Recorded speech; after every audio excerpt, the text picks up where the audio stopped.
Estudo 11. Evangelização e discipulado. Ide por todo o mundo e pregai o Evangelho a toda criatura. De acordo com o que aprendemos no estudo anterior, os dons são dádivas de Deus distribuídas gratuitamente pelo Espírito Santo, visando a capacitação e a edificação da Igreja. O Espírito Santo manifesta o poder de Deus através de cada um de nós como um meio de ajudar toda a Igreja. O conhecimento natural e o esforço próprio não nos tornam merecedores dos dons espirituais. É o Espírito Santo quem os distribui individualmente conforme deseja.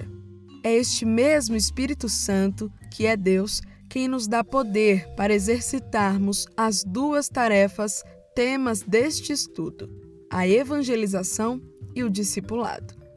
Apresentar Cristo aos outros é uma das experiências mais compensadoras e comoventes da vida cristã. A Bíblia diz: "Como são maravilhosos os pés dos que anunciam boas novas." Este versículo é uma citação de Isaías 52, versículo 7. Refere-se aos mensageiros que anunciaram a boa notícia da soltura dos judeus que haviam sido levados como escravos para a Babilônia. Em Romanos, porém, o versículo foi aplicado aos mensageiros do Evangelho. Estes também espalham uma maravilhosa notícia: Jesus nos libertou do império das trevas. Nosso objetivo neste estudo é tratar sobre os dois meios deixados por Cristo para divulgarmos essas boas novas: a evangelização e o discipulado, verificando a doutrina na Palavra de Deus. Jesus, durante o seu ministério terreno, apareceu ensinando e pregando o Evangelho do Reino.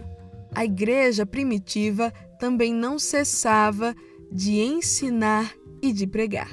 Na igreja da atualidade, pregação e ensino, de igual modo, devem andar de mãos dadas. Por esta razão, estudar sobre evangelização e discipulado é extremamente importante. Estas são práticas indispensáveis e imperativas a toda a igreja genuinamente cristã.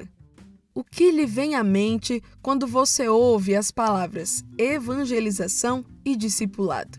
Sabe o que significam? Sabe quem deve realizar essas tarefas? Compreende quais as maneiras ou meios de fazê-las?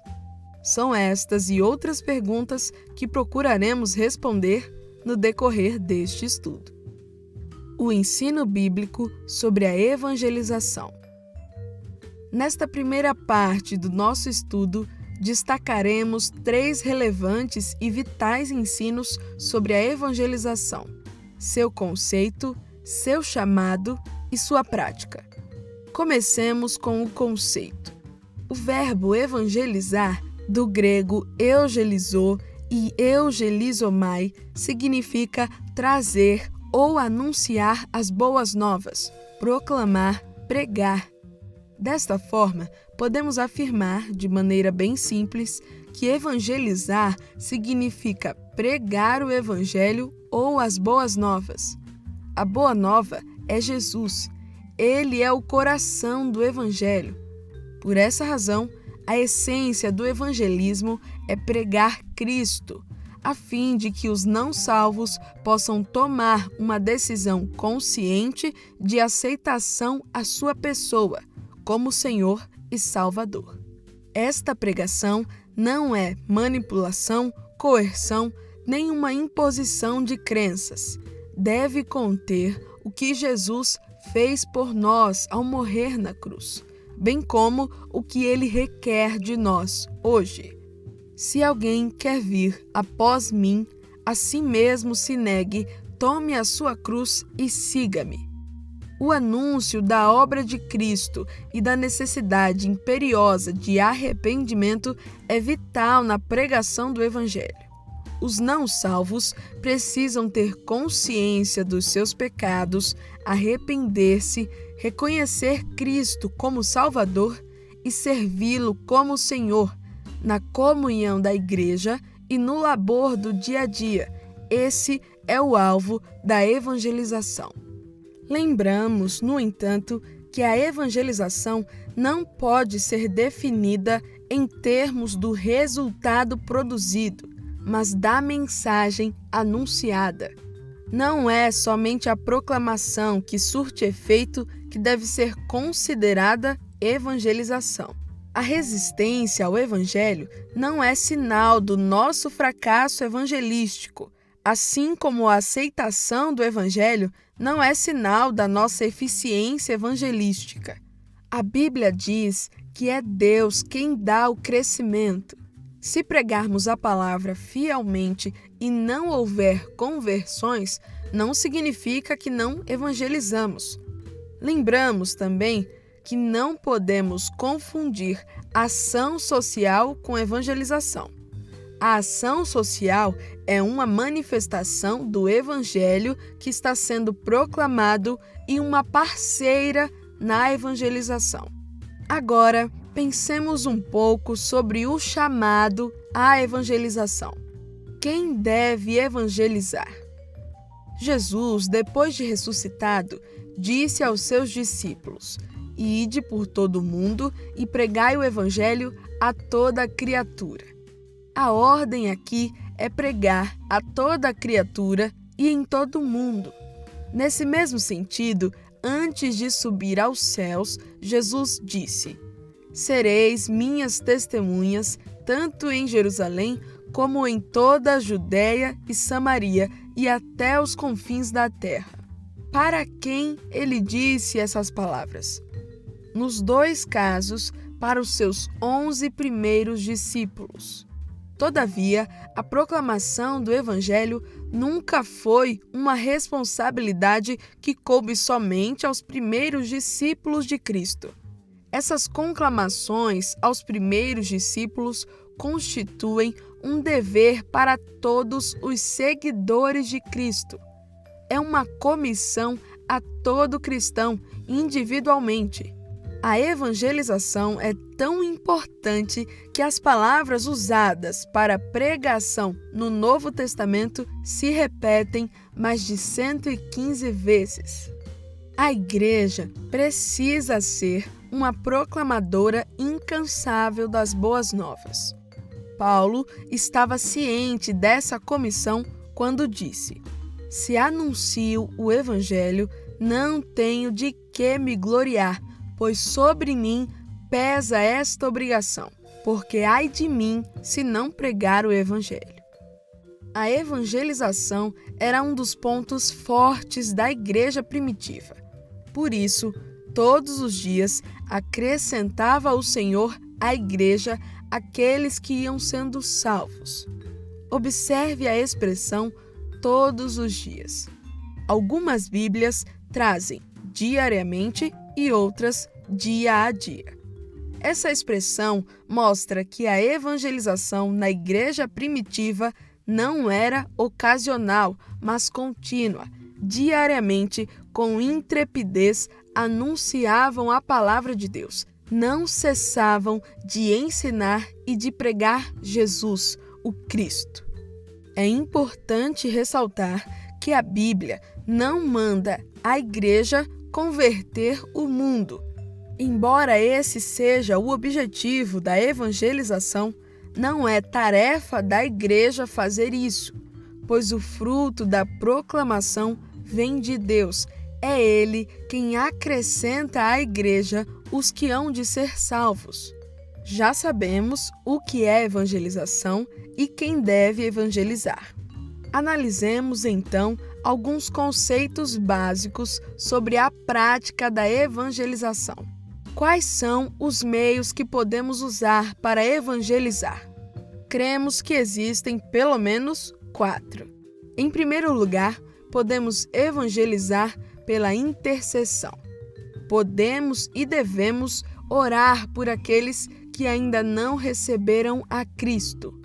Paulo disse que tinha uma grande tristeza e incessante dor no coração por seus compatriotas judeus. Essa preocupação o levou à ação. O desejo do meu coração e a minha oração a Deus em favor dos israelitas é que eles sejam salvos. O apóstolo orava pela salvação dos seus compatriotas. Nós temos orado pela salvação dos milhares que ainda vivem sem Cristo. A igreja precisa e pode orar pela salvação dos pecadores. Em segundo lugar, podemos evangelizar pelo exemplo. O nosso testemunho é um dos meios mais eficazes de transmitirmos o Evangelho. As palavras, faladas ou escritas, podem ser rebatidas, mas uma vida santa, não. Somos o sal da terra e a luz do mundo. Como um perfume que se espalha por todos os lugares, deixemo-nos ser usados por Deus para que Cristo seja conhecido por todas as pessoas. Em terceiro lugar, podemos evangelizar pela contribuição. A igreja de Filipos entendia bem o que isso significava. Os crentes dessa cidade ajudaram o apóstolo Paulo na pregação do Evangelho através da contribuição financeira. Nós também podemos evangelizar através da contribuição para a obra evangelística. Em quarto e último lugar, podemos evangelizar pelo anúncio. Orar, ser exemplo e contribuir são atitudes importantes, mas, acima de tudo, devemos anunciar. A fé vem pela pregação. Evangelização é, essencialmente, proclamação. Cada cristão que declara a mensagem do Evangelho a qualquer pessoa, amigo ou não, está cumprindo a ordem de Cristo. Em Atos, no capítulo 8, versículos 26 ao 40, observamos um exemplo de cristão que evangelizou pelo anúncio. Felipe. Podemos aprender muito com o seu exemplo. Como evangelista, Felipe mostrou obediência, apresentou disponibilidade, teve iniciativa, possuía conhecimento bíblico e era cristocêntrico, isto é, Jesus era o centro de sua mensagem. Sigamos o seu exemplo. O ensino bíblico sobre o discipulado. Além de entendermos a respeito da evangelização, precisamos ter um entendimento correto acerca do discipulado. Destacaremos 3 relevantes e vitais ensinos sobre o tema: o chamado, o conceito e a prática do discipulado. Comecemos com o conceito. É muito evidente pela leitura do Novo Testamento que a palavra mais usada para designar aqueles que seguem a Cristo é discípulo. Na verdade, é impressionante o número de vezes em que este termo aparece, mais de 250. Cristãos, termo tão comum para nós, aparece apenas 3 vezes no Novo Testamento. Mas o que é um discípulo? Aprendiz talvez seja um bom termo equivalente, visto que discípulo é aquele que recebe ensino de alguém. O discípulo apega-se a seu mestre, identificando-se com ele. Neste sentido, a Bíblia diz: basta ao discípulo ser como seu mestre. O discípulo deve aprender não apenas ouvindo, mas, sobretudo, praticando. Ele aprende a viver como o seu mestre e, depois, comunica a outros a vida que tem. Sobre os seus discípulos, Jesus afirmou: todo aquele que quer ser meu seguidor deve amar-me mais do que a própria vida. Caso contrário, não pode ser meu discípulo. E também, se vós permanecerdes na minha palavra, sois verdadeiramente meus discípulos. O meio pelo qual instruímos alguém a se tornar um verdadeiro discípulo de Cristo é o que chamamos de discipulado. Essa prática é extremamente importante para que a igreja cresça de forma saudável. Discipulado não é só transmissão de conhecimento, é também exemplo de vida. Ensinamos mais com a nossa maneira de viver do que com as palavras. Assim como é missão da igreja evangelizar, é também sua missão discipular. Não basta levarmos o pecador à fé salvífica inicial, devemos ensinar a cada um com toda a sabedoria, para que apresentemos todo homem perfeito, maduro em Cristo. Muito mais do que conversos, admiradores ou defensores, Jesus deseja que aqueles que o seguem sejam seus discípulos. Quem deve discipular? O chamado ao discipulado é para todos? A Bíblia mostra que sim. Em Marcos, a igreja é convocada a ser uma proclamadora, mas em Mateus, ela é convocada a ser uma discipuladora. Portanto, ide e fazei discípulos. A expressão fazei discípulos é uma tradução do verbo grego mateteusate, no modo imperativo, e pode também ser traduzido como discipulai. Esta é a palavra de ordem deste texto. Quanto ao ide, este, na verdade, não é a expressão de uma ordem, é a tradução do verbo grego poreutentes, no modo particípio, que indica a ação em desenvolvimento. A ideia do texto é indo, discipulai. A única e inegociável ordem da grande comissão, de acordo com Mateus, é fazer discípulos. Esta ordem de Cristo constitui-se um chamado ao discipulado. Não ficou restrita aos primeiros discípulos, é para todos os cristãos de todos os tempos e em todos os lugares. Não é uma opção, sugestão, mas um mandamento. Jesus não somente ordenou a prática do discipulado, também o praticou durante seu ministério. Ele atribuiu grande importância à parte do seu trabalho que consistiu no treinamento dos 12. Esse treinamento ou discipulado foi constante e prático. Às vezes, Jesus ensinava seus discípulos com a multidão e outras vezes em particular. Além de chamá-los a segui-lo e ensinar-lhes, Jesus os treinou para que também ensinassem outros a segui-lo. Eles cumpriram esta ordem. Uma das marcas da igreja primitiva era o ensino.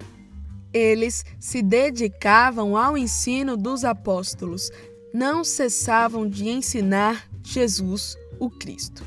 A igreja primitiva interessava-se pela edificação tanto quanto pelo evangelismo. Evangelizava e discipulava. Em certo sentido, podemos chamar a pregação de ministério do recrutamento e o ensino de ministério do amadurecimento. Ambos devem fazer parte da prática da igreja cristã. Então, como vimos, a tarefa de discipular é de todos nós. Mas como devemos fazer isso? A prática do discipulado é o assunto no qual nos deteremos agora. De maneira simples, Jesus ordenou e apresentou o modo de fazer discípulos. Ide, portanto, fazei discípulos, batizando-os, ensinando-os a obedecer a tudo o que lhes ordenei. Ide, batizando e ensinando apontam para as atitudes pelas quais a ordem "fazei discípulos" deve ser colocada em prática. Essa foi a metodologia ensinada por Jesus. Veremos cada uma dessas atitudes. Em primeiro lugar, o ide. Já mencionamos anteriormente que este não é um imperativo, mas uma ação em desenvolvimento na língua original do Novo Testamento. A ideia do verbo é indo. Podemos observar, então, que há uma responsabilidade quanto à ação. Não evangelizaremos e nem faremos discípulos se ficarmos parados. O indo faz parte da grande comissão e nos ensina que devemos ser agentes missionários em todos os lugares, mas, é claro, sem nunca esquecermos que Jesus disse que todas as nações devem ser alcançadas. A ordem é: fazei discípulos de todas as nações. O mundo não será evangelizado e discipulado se nós não estivermos indo. O fazei discípulos deve ocorrer tanto em Jerusalém como em toda a Judéia e Samaria e até os confins da terra. Há muita gente para ser alcançada e ensinada. Em segundo lugar, batizando também faz parte do processo do discipulado.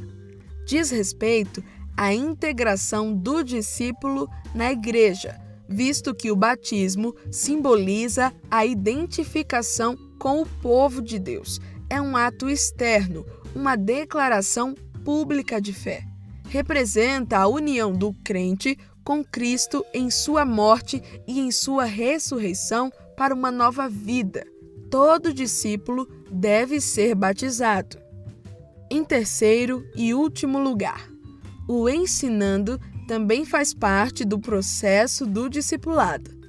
Não podemos limitar o ensinando à pregação inicial do Evangelho, quando a pessoa recebe a Cristo como Senhor. Ensinar é a fase em que o novo crente é edificado, equipado e treinado por meio das doutrinas bíblicas para assemelhar-se a Cristo e dar frutos. O ensino é um processo que precisa continuar após a conversão. Seu conteúdo foi apresentado pelo Mestre. Todas as coisas que vos ordenei. Não é o que nós pensamos, não são as nossas opiniões ou tradições, mas as ordens de Jesus. Qual delas? Todas. Não as mais agradáveis, mas tudo que ele ordenou. Jesus também apresentou a finalidade do ensino, ensinando a obedecer.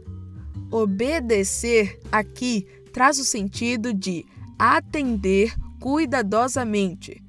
O objetivo do ensino não é somente encher a mente de conhecimento, mas fazer o conhecimento se transformar em prática. Isso também é verdade no tocante a este estudo sobre evangelização e discipulado. Na sequência, apresentaremos 3 princípios básicos sobre o tema, com o objetivo de sermos desafiados a vivenciá-los. Praticando a doutrina da Palavra de Deus. Evangelização e discipulado exigem compromisso. Paulo era um homem maduro. Sua mentalidade evidenciava isso. Sou devedor tanto a gregos quanto a bárbaros, tanto a sábios quanto a ignorantes. Aquele que recebe a Cristo como Senhor, recebe a cura para a doença do pecado, é restaurado e transformado. Tudo isso por pura graça. Como não se sentir devedor? Todo salvo tem o dever solene de compartilhar aquilo que recebeu. Se o Evangelho chegou até nós, não temos o direito de guardá-lo só para nós. Ninguém pode reivindicar o monopólio do Evangelho. Você também, a exemplo de Paulo, se considera um devedor?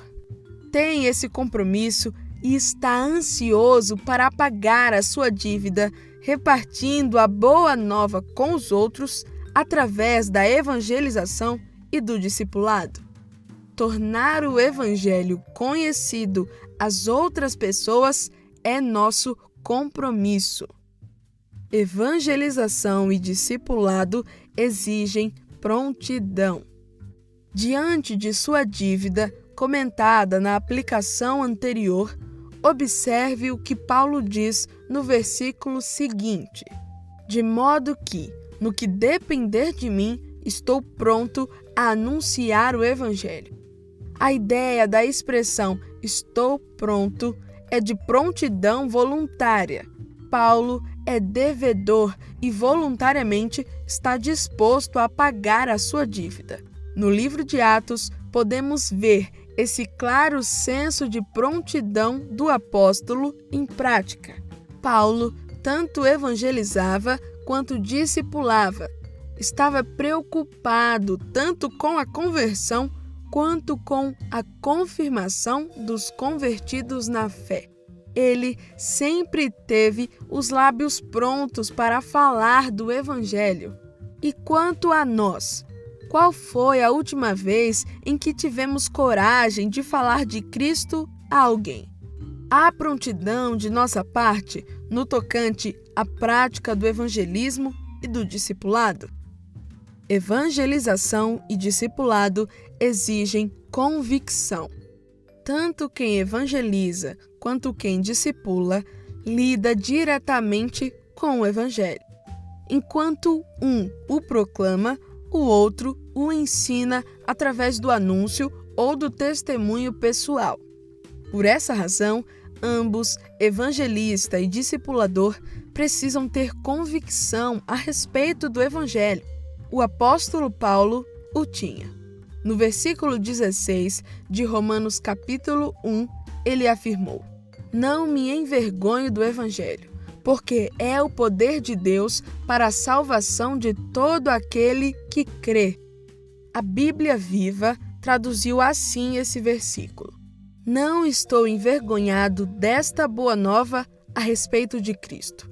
Ela é o poderoso método divino de levar ao céu todos quantos crerem nela. Temos nós tal convicção? Então, evangelizemos e discipulemos a fim de que vidas sejam transformadas pela pregação do Evangelho. Conclusão. Um detalhe que nos chama a atenção nos principais textos bíblicos sobre a evangelização e o discipulado é a visão abrangente presente em todos eles. Em Mateus, lemos que devemos fazer discípulos de todas as nações. Em Marcos, que devemos ir por todo o mundo e pregar o Evangelho a toda criatura. Em Atos, que devemos ser testemunhas em Jerusalém, Judeia e Samaria e até os confins da terra. Além desses textos, nas predições de Jesus, em Mateus capítulo 24, lemos: e será pregado este evangelho do reino em todo o mundo para testemunho de todas as nações. A visão de Cristo sobre a obra missionária é ampla e mundial. Todos nós, cristãos, precisamos tê-la. Deus deseja que todos os homens sejam salvos e cheguem ao pleno conhecimento da verdade. Por isso, enquanto estivermos indo, preguemos o Evangelho e façamos discípulos de todas as tribos, nações, gentes e povos. A mensagem do Evangelho não conhece limites geográficos. Jesus morreu para, com o seu sangue, comprar homens de toda a tribo, língua, povo e nação.